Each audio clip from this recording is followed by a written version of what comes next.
नमस्कार दोस्तों। स्वागत है आपका हमारे चैनल कहानियों की दुनिया बाय वानी में। तो हमारी आज की कहानी है माँ, एक भावुक कहानी। तो चलिए शुरू करते हैं।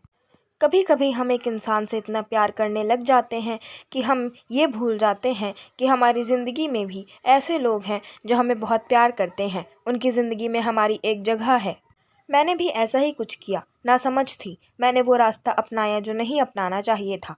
पर समय हाथ से निकल चुका था और पछतावे के अतिरिक्त मेरे पास और कुछ नहीं था। मुराश को पति के रूप में पाकर मैंने सबको भुला दिया था। मेरी शादी खानदान की सबसे कामयाब शादी रही। शायद इसीलिए कुछ उड़ने लगी थी मैं, या यूं भी कह सकते हैं कि मुझे मुराश के अतिरिक्त किसी से भी राबता रखने की इच्छा नहीं रह गई थी। उसका प्यार पाकर मैं फूल की भांति खिल उठी थी। एक जगह पढ़ा था, स्त्रियां, राजा और लताएं, इनका प्रायः ऐसा स्वभाव होता है कि जो भी बगल में मिलता है उसी से लिपट जाती हैं। बस कुछ ऐसा ही हाल मेरा भी था।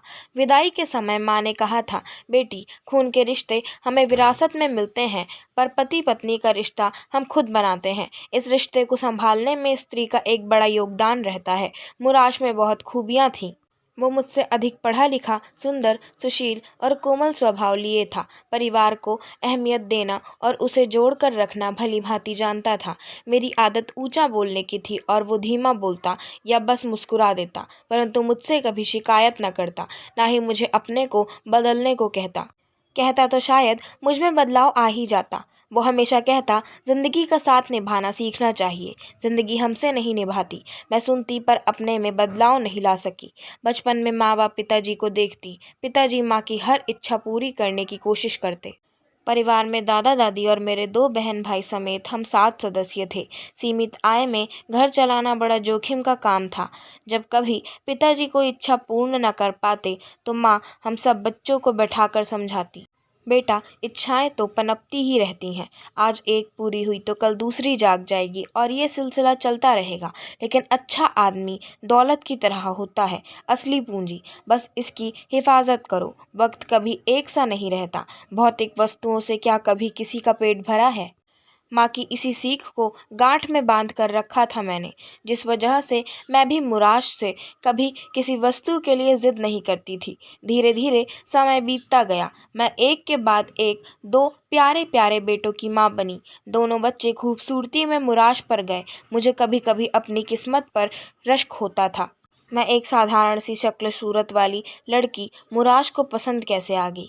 खैर, कहते हैं ना, जोड़े तो खुदा ही बना कर भेजता है। धरती पर तो बस उनका मिलन ही होता है, किसी न किसी के जरिए। बच्चों के पालन पोषण में इतनी व्यस्त हो गई कि लखनऊ में बसे अपने माता पिता को फ़ोन किए भी महीनों बीत जाते।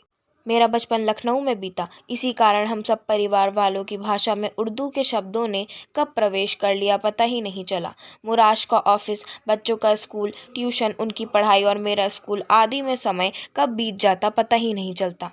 मुराश ने मुझे बहुत दफ़ा कहा भी कि इतना थक जाती हो तो स्कूल छोड़ क्यों नहीं देती, पर मुझे लगता कि स्कूल जाना छोड़ दूंगी तो बस घर की चारदीवारी में ही रह जाऊंगी। स्कूल के बहाने रोज़ तैयार होकर बाहर निकलना और लोगों से मिलना तो होता ही है, साथ में अपनी एक पहचान भी बनती है।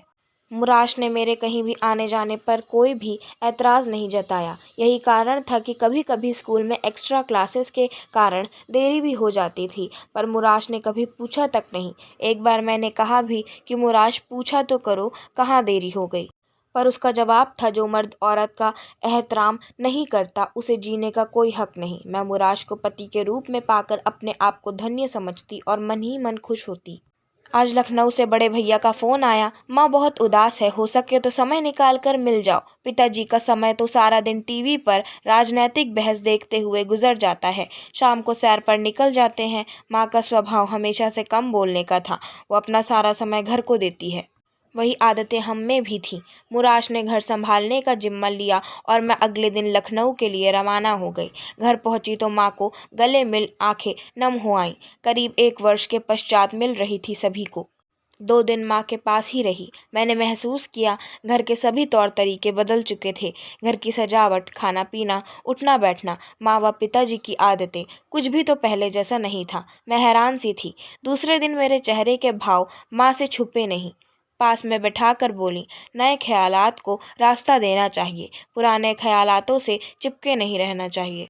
एक और सीख जो माँ से मिली और मैंने गांठ बांध दी। उन्होंने भैया भाभी व पोते संग तालमेल बैठा लिया था, जिससे सभी बहुत खुश थे। सुबह मुझे वापस आना था। रात माँ के पास ही सोई। सुबह 4 बजे का अलार्म लगाया। ट्रेन 5:30 बजे की थी। अलार्म बजते ही उठकर नहा धोकर बाहर निकली तो देखा माँ अभी तक नहीं उठी थी।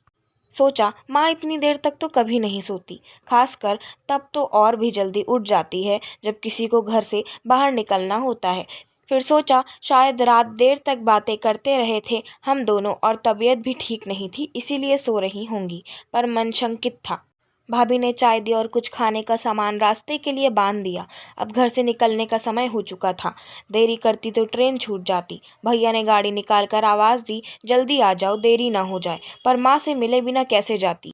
अंदर गई माँ को आवाज़ दी, पिताजी से गले मिली। माँ ने फिर भी नहीं सुना तो पास बहुत हिलाने डुलाने के पश्चात पिताजी ने नब्ज़ देखी और कहा, बेटी तुम्हारी माँ नहीं रही। बस वही शब्द आज तक मेरे कानों में गूंज रहे हैं, माँ नहीं रही, माँ नहीं रही।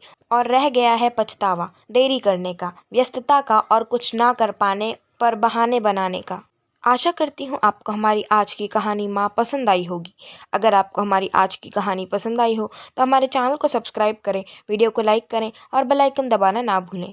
और हमें कमेंट कर कर ज़रूर बताएं कि आपको कैसी कहानियाँ पसंद हैं। हम वैसी ही कहानियाँ आपके लिए ज़रूर लाते रहेंगे। धन्यवाद।